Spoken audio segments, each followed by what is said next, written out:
सतीश भोसले उर्फ खोक्याची रवानगी आता पोलीस कोठडीत झाली आहे। उत्तर प्रदेशातल्या प्रयागराजमध्ये मुसक्या आवळल्यानंतर अखेर खोक्याला महाराष्ट्रामध्ये आणण्यात आलं। दुसरीकडे आता खोक्याच्या घरावरून वादाला तोंड फुटलंय। खोक्याच्या घरावर बुलडोजर चालवल्यानंतर तिथल्या सामानाची जाळपोळ करण्यात आली। तसंच तिथल्या लोकांना मारहाण देखील झाल्याचा आरोप खोक्याच्या कुटुंबियांनी केलाय। खोक्यावरून आता राजकारण देखील सुरू झालंय। पाहूया आजच्या राजकीय शोलेमध्ये हा स्पेशल रिपोर्ट। हा सतीश भोसलेंचा राजकारणाचा बळी आहे। घरदार जाळून टाकलेले आहेत, लहान मुली आहेत त्यांच्यावर पण अन्याय झाला, त्यांना हाणलं गेलेले आहे।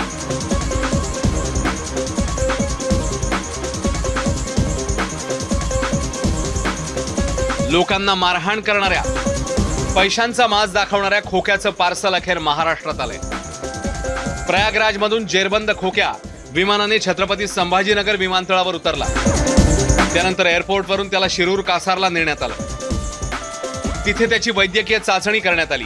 यानंतर शिरूर कोर्टाने त्याला 6 दिवसांची पोलीस कोठडी सुनावली आहे।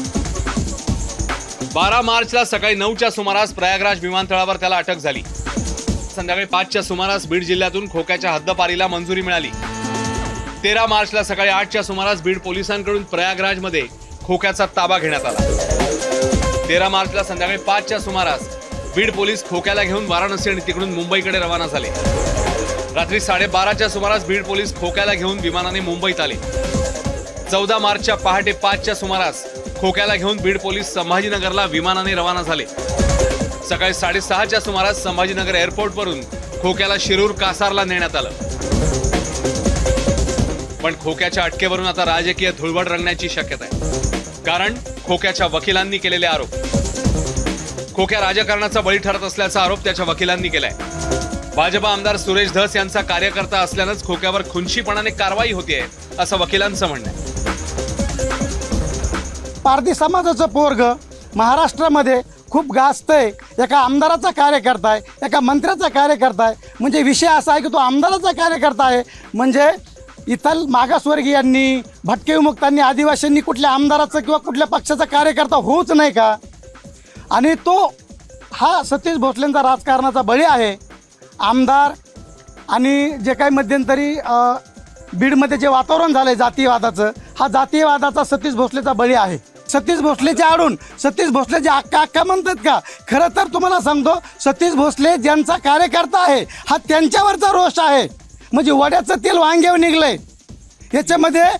याच्यामध्ये गोरगरीब होरपाळले गेलेत, ज्यांच्यावर खरी कार्यवाही व्हायला पाहिजे। आणि महाराष्ट्रामध्ये खूप गुंड आहेत हो।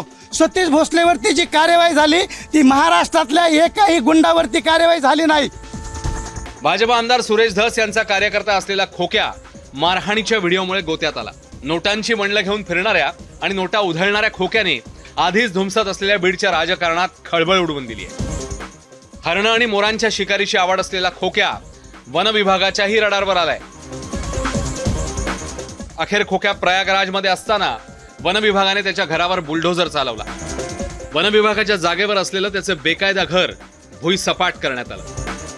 त्यानंतर अज्ञातांनी तिथे जाळपोळ करत जीवनावश्यक वस्तू जाळून टाकल्या।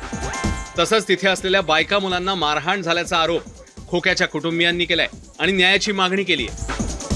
खोक्या उर्फ सतीश भोसले याच्या घरावर काल वन विभागाने कारवाई केल्यानंतर रात्रीच्या वेळी अज्ञातांनी त्याच्या घराच्या बाजूला जे काही साहित्य पडलेलं होतं, या जनावरांसाठी जो काही चारा ठेवण्यात आला होता त्यालाही पेटवून देण्याचा प्रयत्न केला। आणि यावेळी नुसतं पेटवून दिलेलं नाहीये, तर इथं आलेल्या काही अज्ञात व्यक्तींनी इथल्या महिलेला सुद्धा मारहाण करण्याचा प्रयत्न केला आहे। खरं तर मागच्या आठवडाभरापासून जो खोक्या आपण रील स्टार म्हणून बघत होतो किंवा तो त्याचे वेगवेगळे व्हिडिओ दहशतीचे आपण बघितले, आता मात्र त्याचं घर उद्ध्वस्त झालंय। आणि हे घर मागच्या अनेक वर्षापासून वन विभागाच्या याच जागेवरती होतं। चौकशी चालू आहे, SP साहेबांची चौकशी चालू आहे। पोलीस डिपार्टमेंट शेवगावची आपले शिरूर का असा तिथलची बी चौकशी जी चालू होती सतीशवरती, तर मग ते आम्हाला मान्य होत्या सर कायदेशीर। पण हे घरंदारं पाडलेत आणि हे बुलडोजरनी घरं पाडले। घरं पाडल्यानंतर काही वेळानंतर त्याच्या 4 घंट्यानंतर 2 घंट्यानंतर अशी खबर आली का त्यांचे घरच पेटवून दिले। आम्हाला बातमी रात्री आलेली होती, आम्ही ते सकाळी बघितलं आणि ताबडतोब आवरून आम्ही इथं आलेलो। काय झालं? घरदार जाळून टाकलेले आहेत, लहान मुली आहेत त्यांच्यावर पण अन्याय झाला, त्यांना हाणलं गेलेले आहे। आणि ते आता बीडच्या रुग्णालयामध्ये आता आहेत, दवाखान्यात आहे। हे आम्हाला माहिती भेटली, त्यासाठी आम्ही इथं आलेलो त्यांना बघायला की त्यांची परिस्थिती काय आहे. तर आमची नम्र विनंती एवढीच आहे की आम्हाला न्याय मिळून द्या. ते जे काही लोक असतील ना ते अटक करा. महाराष्ट्र राज्य माननीय मुख्यमंत्री देवेंद्र फडणवीस यांना मागणी करत आहे की तात्काळ भोसले कुटुंबाचं जे घर पेटवलं आहे त्यांना तात्काळ घर देण्यात यावं अशी सुद्धा आम्ही मागणी करत आहे. आणि ज्यांनी कोणी 20 ते 25 गुंडांनी हे घर पेटवलं त्यांच्यावर मोकाअंतर्गत कारवाई करावी अशी सुद्धा मागणी रिपब्लिकन पार्टी खरात पक्ष आपणास करत आहे.